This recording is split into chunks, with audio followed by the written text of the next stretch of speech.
how are you today? I'm good, thank you. Diane, you came to our office in the beginning of January of this year, is that correct? Yes, it is. So you've had about 6 weeks of care. Correct.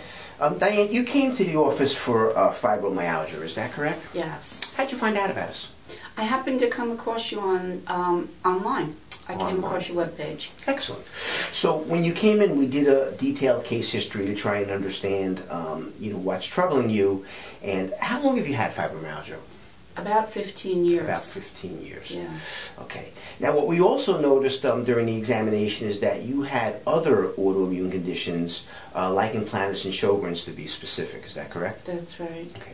And you also have a history of Ebstein-Barr chronic fatigue syndrome. Yes. Was that the first thing that you were diagnosed with prior to the fibromyalgia? The Lichen Planus was the very first. Was the first thing you noticed? Yeah.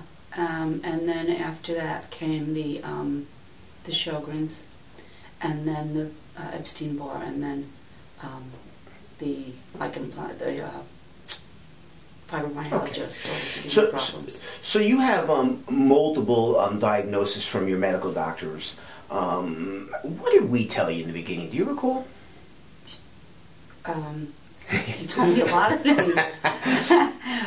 Pretty much that, the body had to heal itself. Exactly. Exactly. Patients see us and they come in for different ailments, and what we look at it is that your body's just not working right. And it doesn't matter what you want to call the condition. If it's an autoimmune condition, yeah, it may attack multiple things in your body and cause multiple problems, but the answer is to figuring out why you're having this autoimmune condition. So if you recall, what we did in the beginning is we took x-rays of your upper neck. Yes. As chiropractors, specifically in this office, or particularly in this office, we like to focus on the upper cervical area. We feel it's the highest area of nerve involvement, and we feel that with autoimmune conditions, we need to have an emphasis of concern in that area. The second thing we did was we had you fill out a metabolic assessment form to try and get an idea where your body's not working right. What parts aren't working? If we can get all the parts to work well, we told you that we believe that we can help you. Based on that assessment, we sent you out for blood work. Is that correct? That's right. Okay. Now, the first thing we did besides adjusting your spine is we changed your diet a little bit, didn't we? Yes. Yeah. How'd that go? It was easier than I thought, actually.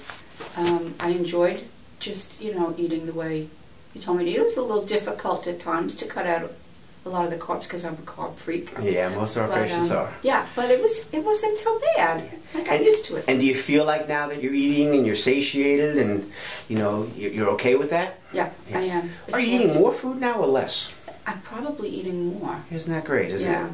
Yeah, when you eat correctly and you balance your blood sugar and your adrenals and your digestive system properly, yeah, most patients eat more than they used to eat. Yeah. And how's your weight? I lost 10 pounds. 10 pounds in 6 weeks? In 6 weeks. Were you ever able to lose weight before? Not like that. Not like that, huh? No. Eating as much as you want and losing weight and feeling better, huh? Yeah. Boy, isn't that great. You had several complaints that you felt were bothering you the most because of the conditions that you were diagnosed with. So I want to ask you about them. One of the things you complained about, and it's similar with a lot of our fibromyalgia patients, is pain. Yeah. What would you say your pain is doing from 0 to 100% now in improvement? I would have to say it's at 85% improvement. 85% improvement? Yeah. How long did we tell you it would take to get better? Well, you started me with a 3-month a 3-month segment. And, you were honest. You told me some people go longer, some people 3 months is enough. And I seem to be doing really well. It's great. Yeah. I mean, it's always hard for Dr. Sinagra and myself to know what the healing curve is going to be for each patient. So, we try as best we can to give an estimate. And, some people can take a little longer to see improvement. Some people can take a little less. I think the big thing with you is that you've been incredibly compliant with taking the supplements we've recommended, with following our diet. We check your food journal regularly, and I can see how compliant you are.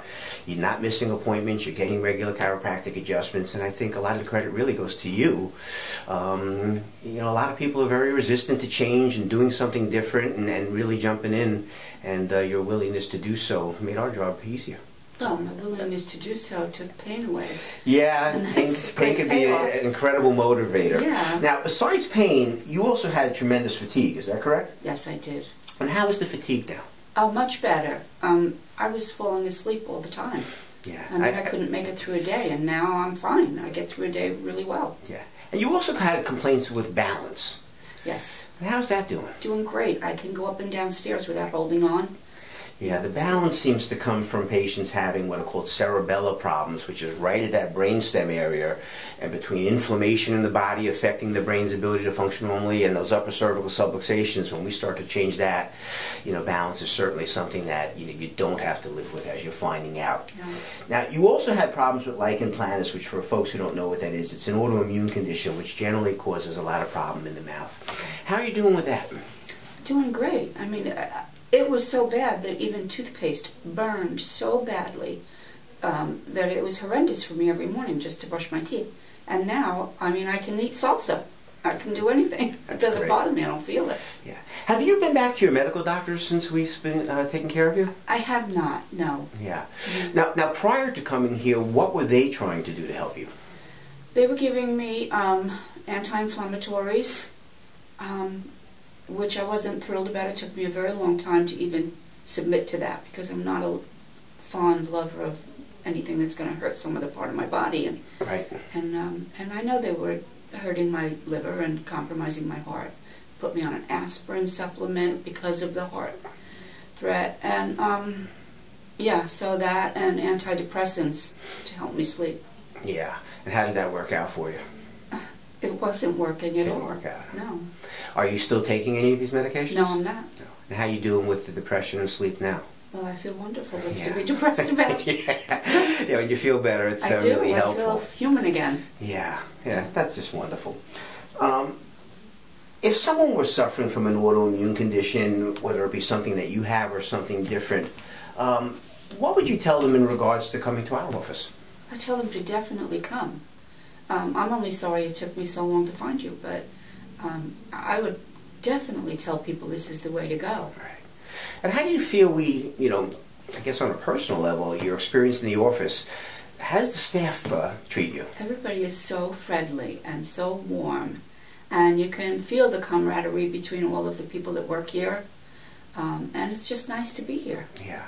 Do we make you wait very long? No, not at all. And do we ever rush you? No.